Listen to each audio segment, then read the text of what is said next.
Kinetic and potential. energy. Good. What's the difference between the two?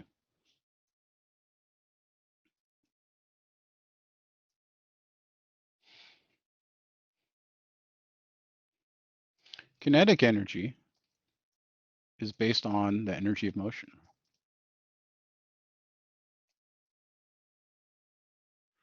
I guess we should define energy first, right? What would you say energy is?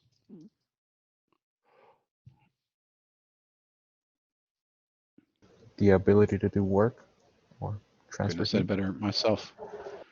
Ability to do work or transfer heat. Yes, that's part of it too. So then there's the kinetic that has to do with motion. There's also thermal energy and different types of, but for now we're just going to focus on these. What's the formula for kinetic energy?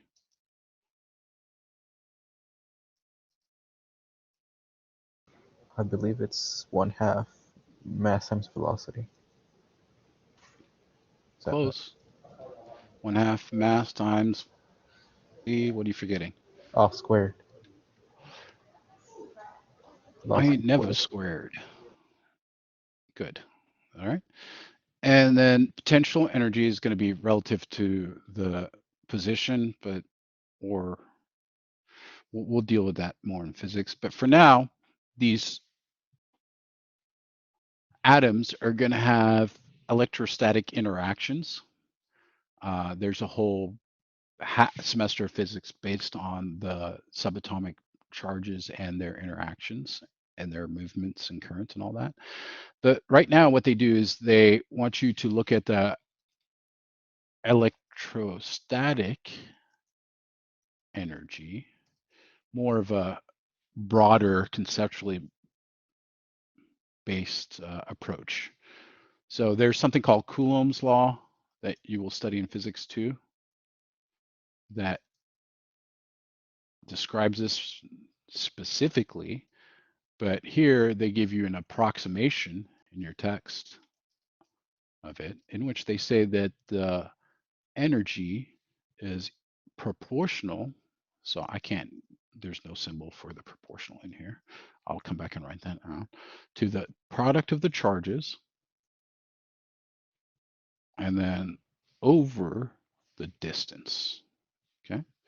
And if you see this symbol in your classes, it means proportional. So they're related by some constant. Later on, when you take physics, you'll see what is Coulomb's law is Q1, K, Q2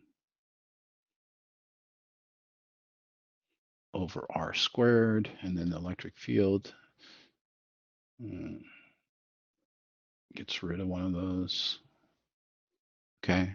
And then there's a specific value for that constant. So instead of bogging you down with that 8.99 times 10 to the ninth, blah, blah, blah, blah, blah, blah, they're saying, okay, just for now, know that there's an energy that's based off of the product of the charges and how far apart that they are from each other. Does that make sense? Without getting into the nitty gritty details of it.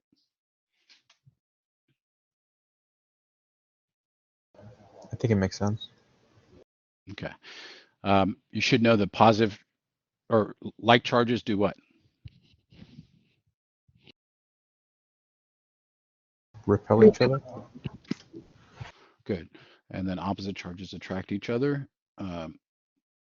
And you can transfer from kinetic to potential back and forth.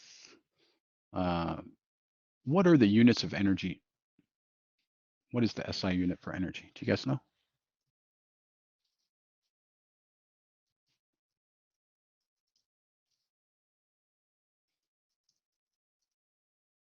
Okay.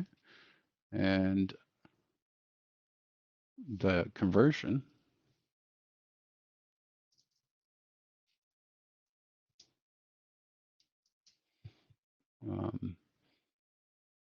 it's going to be a Newton meter, or another way to look at it since you haven't really gotten into force yet, is kilograms meters squared per second squared.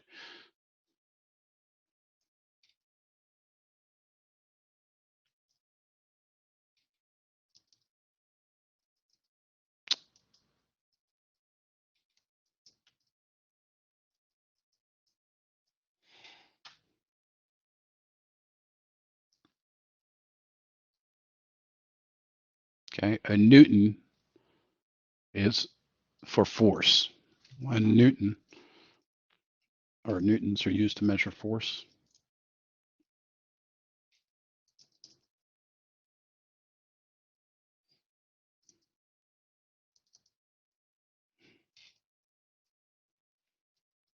Force is mass times acceleration. What's the SI unit for mass?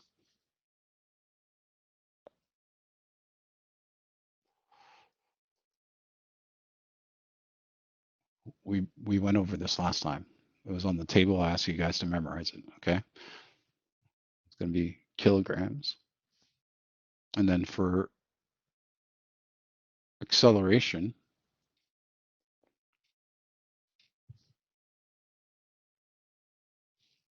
you know what the units for acceleration is, guys? By chance? Any physicists?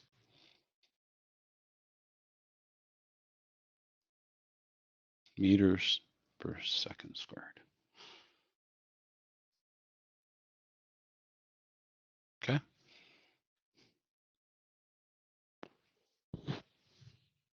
So make sure you can find energy, or if they give you a few different pairs and they ask you which one of these has the highest energy, or rank the energy, that you can do that.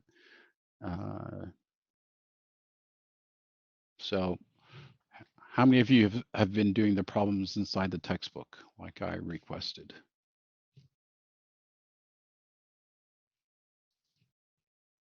No device connected? What do you mean no device connected? Oh no. Oh, something got kicked loose, I guess.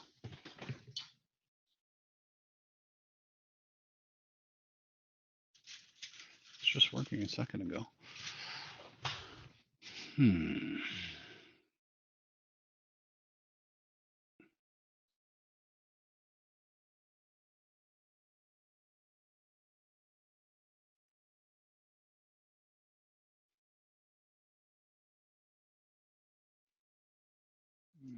Okay. Well, hopefully you guys have started the problems inside the chapter. There's a bunch of very helpful problems I showed you all last week. I really can't emphasize how big a difference I see in the students' performance when they do these problems versus when they don't do these problems. Okay. So let's talk about light. So we have what is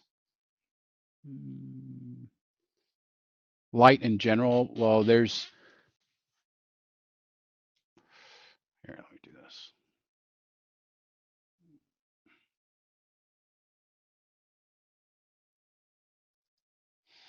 So when we're dealing with the electromagnetic spectrum, visible light is just a small portion of it, right? So let's see if we can pull up a quick PDF. Electro.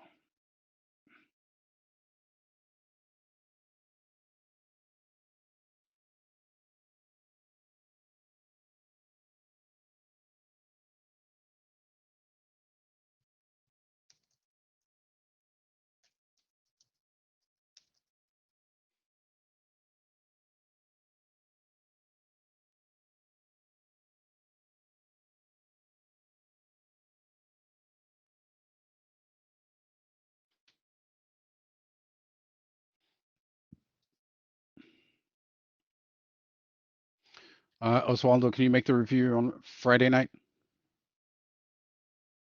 Like 5 or 4 to 6, something like that? Yeah, I should be able to. Okay, good. All right, where did I stick it? Let's just look it up.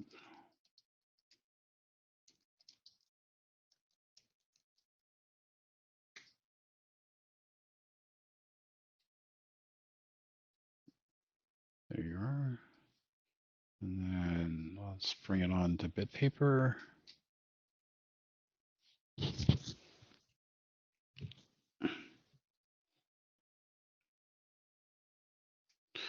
All right, so here you can see that we have a, let's see if we can make it readable at least.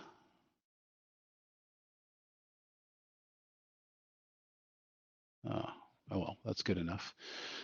These are all the different types of waves out there in nature.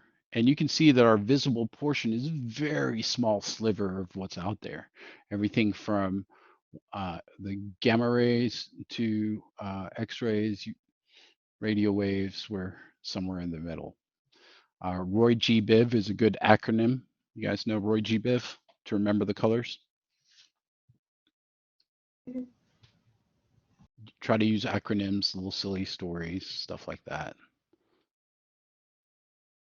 Red, orange, yellow, green, blue,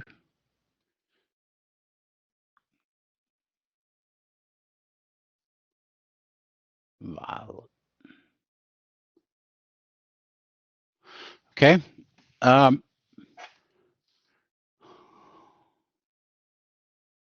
So let's talk about some quantification of these wavelengths. We can relate wavelength to frequency.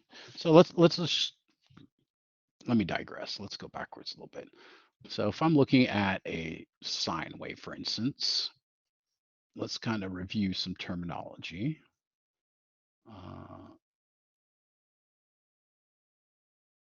Well, it's kind of hard to do sine wave whenever we're on arrow mode. Let's get off that.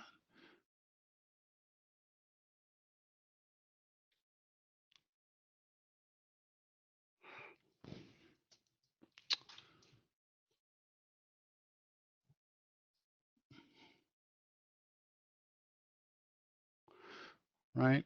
And we know that it goes infinitely in each direction, right? So what would a wavelength represent here?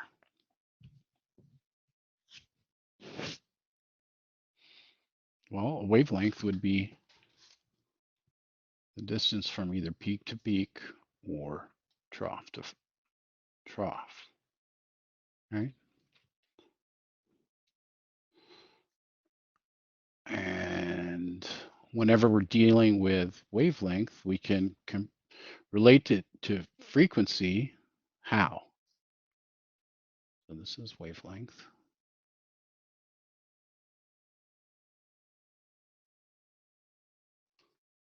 This is frequency.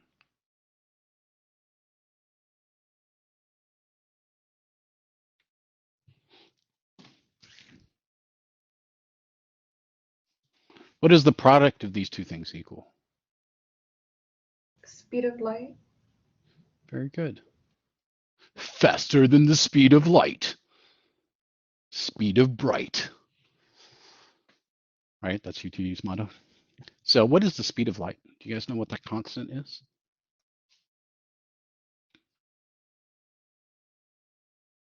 Three 0.0 times 10 to the, anyone? 8? You 8? I think it's 8. 8. Yeah. Good. And what are the units? Meters per second.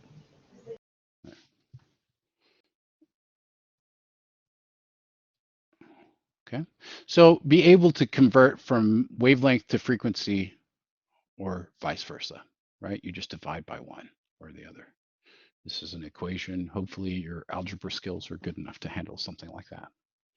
So when we're dealing with energy of a photon of light, okay, then that has its own formula for the energy, light energy in this case. It's hv, right? And h is Planck's constant. what was Planck's constant? 6.63 times 10 to the, I might be wrong on this one. Let's look that up.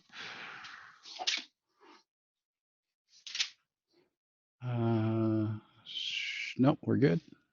Nope, 34. Good. It's good to be humble. Always be humble in life, guys and gals. All right, so that should be a 34. I'm getting old. I'm forgetting my stuff. Oh no. All right, so this is Planck's constant. So if you're asked for the energy of a photon, you would use this formula there. Any questions?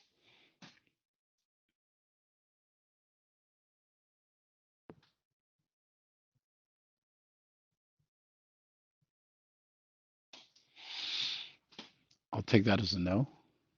You guys still there? No question. Talking about?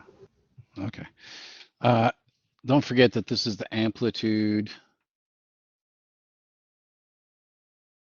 Just a little vocabulary of waves that you might hear. And that goes either way. Now, let me reword the question. Let's do it like this. Let's say,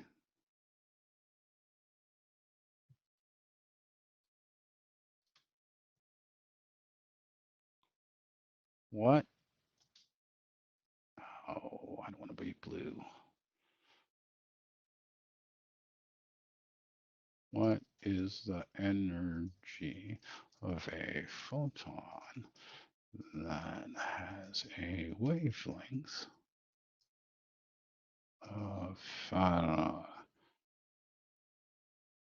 700 nanometers?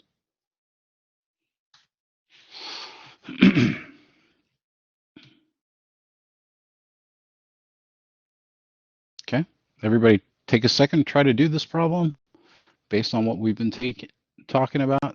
Hopefully you've been taking notes. And I'll go through it in a second. Did you guys see the email about the tablets? Yeah.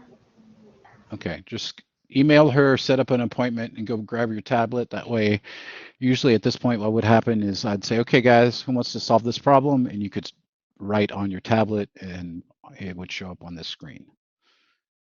Does that make sense?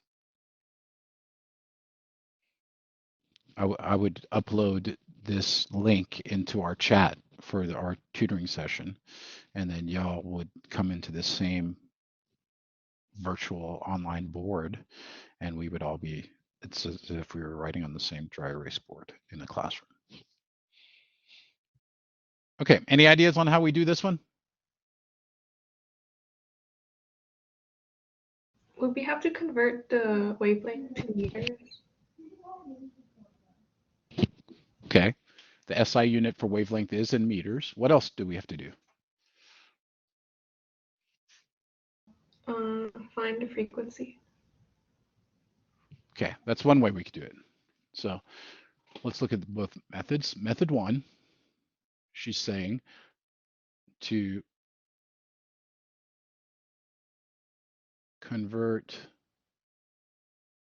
lambda to frequency, then use E equals HV. Can you think of another way to do it?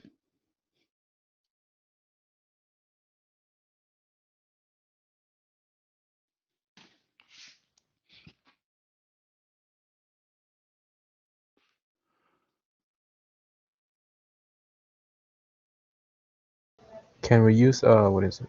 Planck's constant and multiply that by the speed of light and divide it by the wavelength? Yeah, so we could modify your energy equation, right? So modify E equals HV. We know that the speed of light equals lambda times the frequency. We can manipulate this to solve for frequency and see that it's this, right? And then we know that can replace that there to give us a new equation. Why did I cross that 2 out there? of E equals H times C over lambda, and then plug into there. Okay. Either way, we have to make sure this is in SI units. So let's start off with a little conversion. 700 nanometers into meters. What do I do there?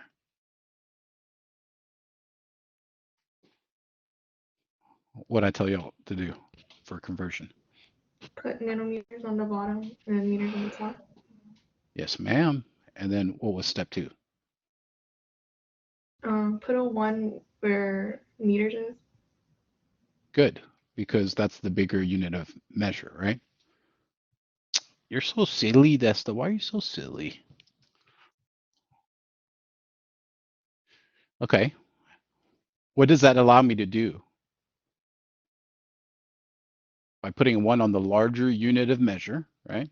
So meters is greater than nanometers. This symbol right here, don't ask me how, they got together and said, let's let this mean therefore. I have a video on symbols that you might come across in college and their common uses, as well as a handout. If you'd like, I can send that to you. Just let me know. But therefore, 1 goes with meters. And what this allows you to do is avoid thereby avoiding 10 to the negative number or decimals. So now I know that thing in the bottom there is going to be a 10 to the positive number. Do you guys know what the relationship between meters and nanometers is? I think 10 to the 9th power. Good job, Lisa. You're going to be a chemistry tutor when I'm through with you. Okay. So now, how would I convert this into scientific notation?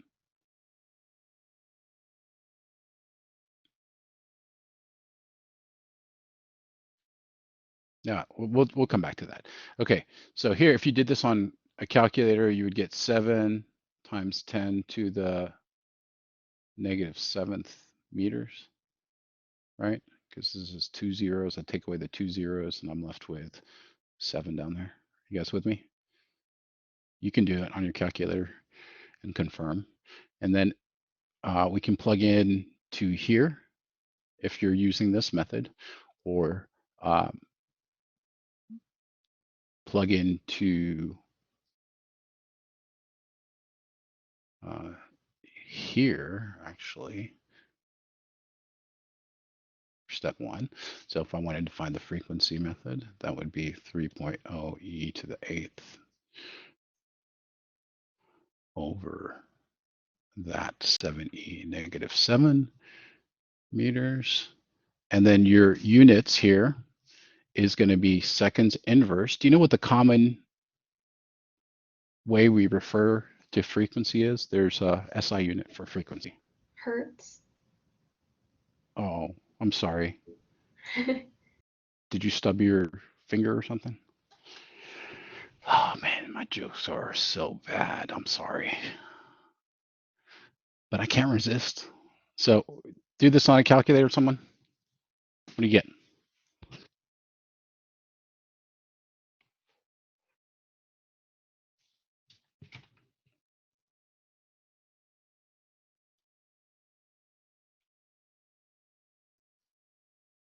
Not everybody at once. I don't have a calculator, but does ABP have calculators that we can borrow? We did at one point. I will see if they're still available. If not, we can definitely get you guys some to check out. Okay, mine's downstairs. I should have grabbed it. But by now you should be able to plug into calculators. I'm more interested that you are understand the concept. Okay, now that we know V, we can plug into this. We would have 6.36, 6.63. I'm having a interesting day there. times the answer we get here. And that would give us our energy. All right. Method 2.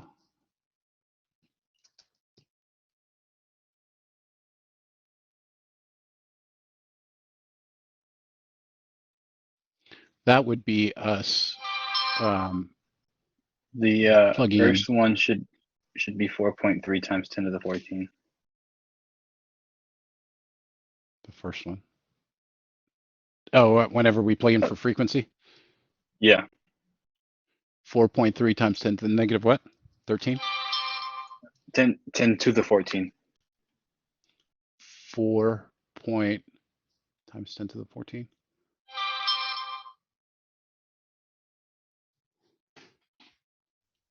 Also, if you guys don't have a calculator, a really good online calculator is Desmos Scientific Calculator. You can pretty much do everything you would need to do for this class if you don't have your calculator on you. Okay, thank you. And what's the energy when you do it that way?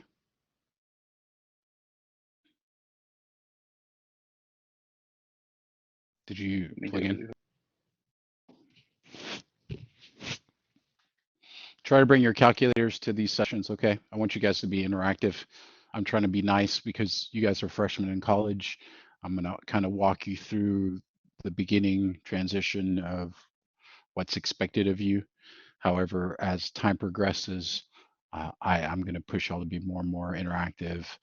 I don't want y'all to rely on tutoring as a crutch. I want you to use it as something to propel you into a new type of study habit. Okay. 2.84 times 10 to the negative 19. So when you put that in there, you get 2.84 times 10 to the negative 19. And what's the units here, guys? Joules. Joules indeed. Okay. So method 2, somebody just messaged me. It was me. I messaged in the chat. I just put the link to the calculator.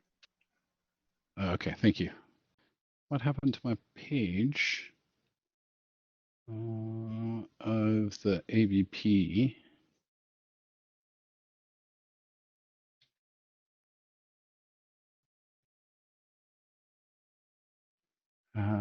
Where did she go? There you are. All right, so here we would just plug and chug everything that we had initially. So it would be the Planck's constant again.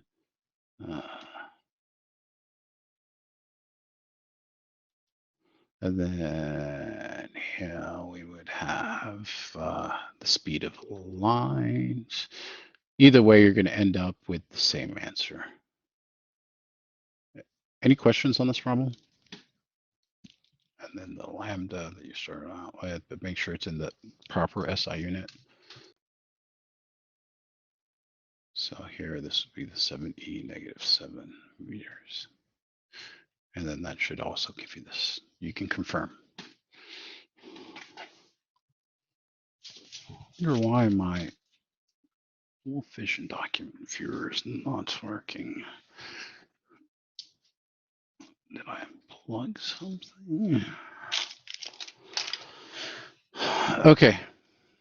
Trying to think. Let's see.